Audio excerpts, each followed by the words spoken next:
Este bairro, o bairro Alto, foi construído fora da cidade de Lisboa. Esta malha aqui onde nós estamos precisamente era uma pequena herdade que pertencia à Trindade e que foi loteada em meados do século XVI. Eram 3 lotes que foram comprados por uma senhora chamada Maria Manuel de Vilhena. Terá sido a base do palácio, portanto o palácio a nível de área é exatamente esses 3 lotes que essa senhora adquiriu.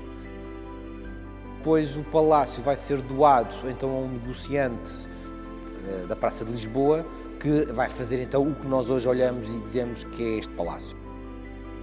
Ele terá feito a escadaria nobre, que é o ex-libris do palácio, estas salas todas que estão aqui voltadas para a fachada principal, com estes estuques também de meados do século XIX, que mostram ainda um protótipo antigo, que vem do barroco, a escadaria de aparato nobre, que dá acesso logo direto ao piso nobre, depois o grande salão, onde se fazia os grandes jantares ou as grandes refeições comuns entre sociais, com homens e mulheres, e depois havia uma divisão, mulheres para um lado, homens para o outro. De um lado falava-se de político, do outro lado, onde nós estamos, era mais música, não é? Aliás, o teto é decorado com pautas musicais que dão para tocar, são pautas desenhadas que dão para tocar.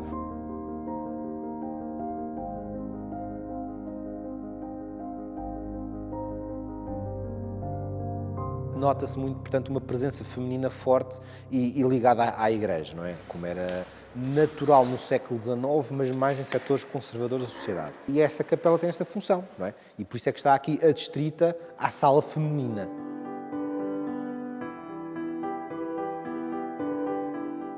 Há vários elementos neste edifício que foram muito interessantes de trabalhar, nomeadamente a cúpula em vidro também, que também obrigou a um pensar muito diferente. Não é uma intervenção que se faça todos os dias. Portanto, a cúpula está inserida na capela, fica anexa à sala polivalente, uma sala que era anteriormente, na época do Palácio, a sala da música.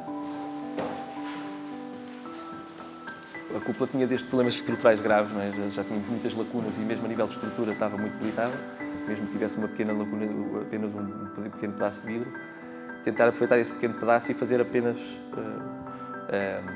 a reposição volumétrica e depois cromática desse vidro. O vidro é pintado de uma espécie de grisalha, uma falsa grisalha, portanto um vidro normal que depois era pintado sobre o vidro com cores e com isso já havia um grande desgaste, não é? E o desgaste do tempo que tínhamos que depois simular, porque senão ao colocarmos os vidros novos face aos vidros antigos podíamos incorrer no risco de se destacar mais o vidro original do que o vidro antigo. E nesse sentido, recriar, e penso que o trabalho foi bem conseguido tendo em conta esse aspecto, todos eles têm um elemento comum, de moldura, mas depois existe um elemento central que varia em planos e obedece a uma iconografia mariana, com símbolos marianos. E cada um dos vidros apresenta um símbolo diferente. E esse foi uma das discussões que tivemos em obra, foi no sentido de não recriar esse elemento, para não criar novas leituras que não sabíamos até quais seriam, porque não haviam imagens.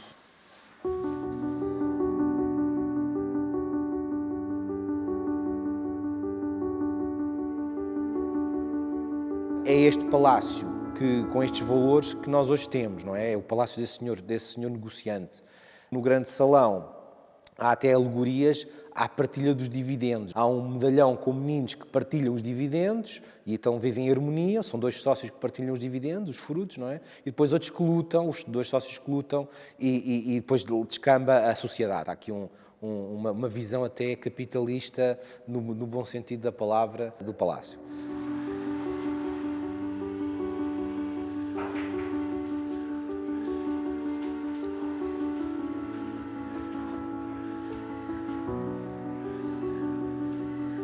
Como o edifício teve várias funções ao longo do tempo, houve uma série de intervenções que foram realizadas, que hoje consideramos questionáveis, mas que faziam parte de um espaço-tempo. E naquele caso, as pinturas que hoje vemos estavam cobertas de uma tinta acrílica, foram revestidas, foram repintadas ao longo do tempo.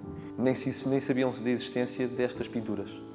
E foi já uma coisa no decorrer da intervenção, que depois teve de ser adaptada ao projeto, que se descobriu, ao levantar os repintos, as pinturas do século XIX, pinturas que se vêem que se dão de um pintor de alguma qualidade, não se sabe qual o pintor ainda, realiza 8 paisagens naturalistas que vemos ao longo da sala.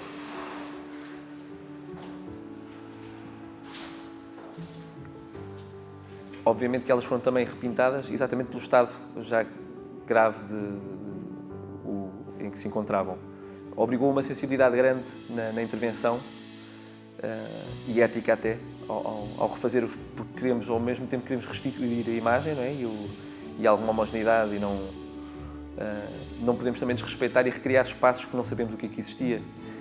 E algumas das pinturas foram particularmente difíceis porque existia já muito pouco da figuração. Com a integração cromática fomos fechando imagem até chegar a uma composição que nada ferisse eticamente o que lá está, mas que nos permitisse ter uma visão da imagem. Ou seja, não sermos desviados pelas lacunas e conseguimos ter uma visão e conseguir olhar para a imagem, mas sem recriar um falso antigo.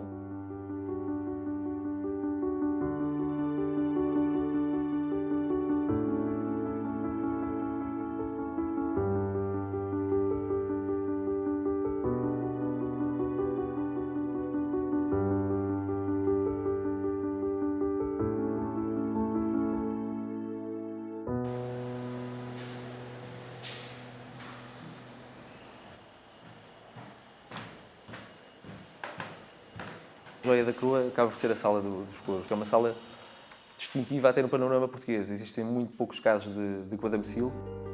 No caso de Lisboa é singular.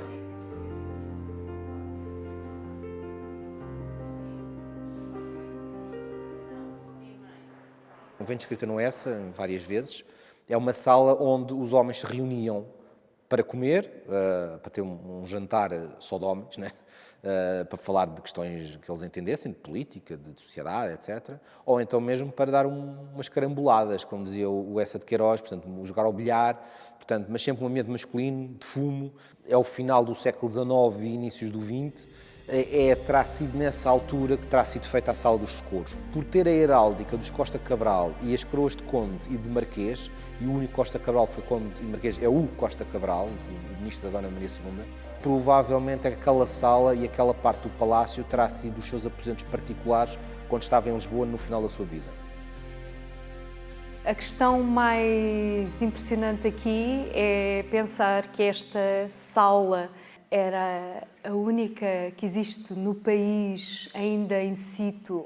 Apresenta uma arte decorativa que, entretanto, remonta ao século XVI, XV-XVI. Apresentava uma arte que tinha sido recuperada no século XIX e era o único exemplar dessa época existente que permaneceu no nosso país, apesar de estar em muito mau estado. Portanto, o desafio era intervencionar uma obra ou uma sala, este espaço que tinha esse tipo de arte que, entretanto, se perdeu completamente.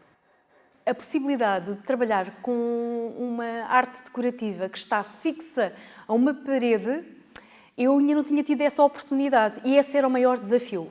Quando nós cá chegamos, tínhamos alfinetes, tínhamos pioneses, tínhamos pregos em vários pontos, porque como a pele começou a descair, eles começaram a tratar por eles. O guadamecil em vários pontos tinha grandes rasgões.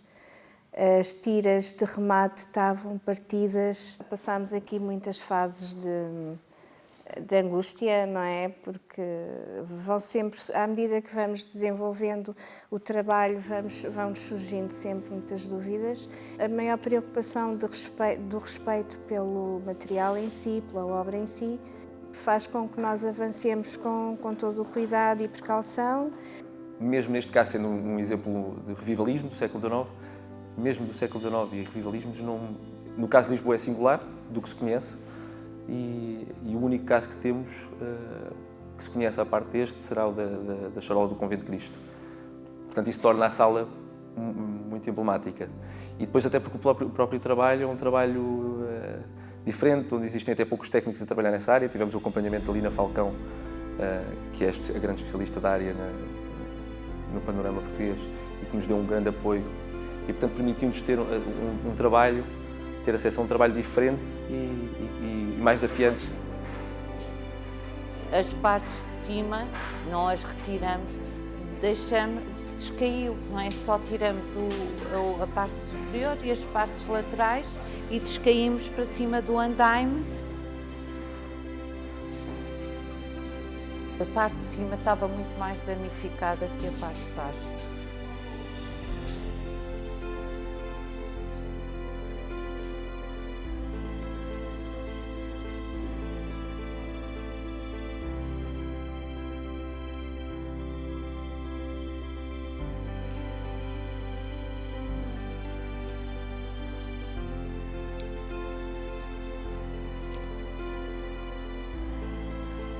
Houve partes que foram feitas, foram gravadas de novo, lacunas que existiam e portanto, houve a experiência da reintegração. Foi também uma experiência espetacular. Tivemos que ensaiar também várias situações, várias cores, vários efeitos, mas para conseguirmos chegar ao efeito desejado.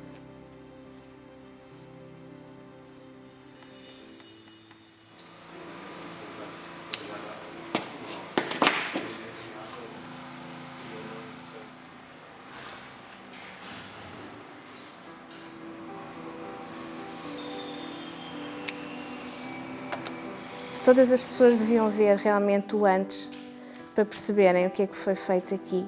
Considero até um privilégio ter podido participar nesta conservação.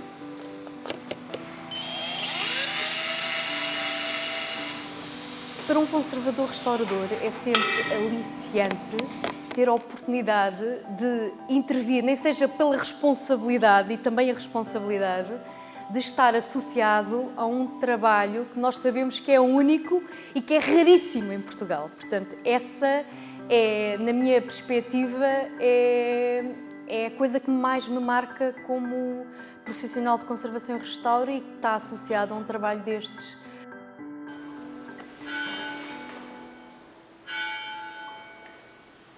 Depois vai ser arrendado múltiplas vezes. Dos inquilinos destaca-se o Royal British Club. Pronto, o Royal British Club congrega a sociedade britânica na cidade de Lisboa. A comunidade britânica sempre foi muito importante em Portugal. Não é? Era aqui que se recebiam os jornais ingleses, na Lisboa do século XX isso era importante. Terá sido aqui, vai ser organizada um apoio aos refugiados da Europa na Segunda Guerra Mundial. Estavam naquele momento a vir para Lisboa. Isso vai ser aqui concentrado e localizado neste edifício. Vai nos anos 60, 70, vai-se até considerar demolir este edifício para fazer um centro comercial, coisa hoje impensável, não é? Felizmente a Câmara Municipal de Lisboa não permitiu. Os edifícios, entre a sua construção e a atualidade, têm 6, 7 ciclos, completamente distintos. Às vezes até temos dúvidas se estamos a falar do mesmo edifício. Têm ciclos muito próprios, têm uma vida muito própria que os caracteriza. E agora vamos entrar no outro ciclo, pronto. Vai ser a revista Brutéria, vai ser mais uma vez uma casa de cultura e vamos entrar no outro ciclo e pronto, a história continua, não para aqui.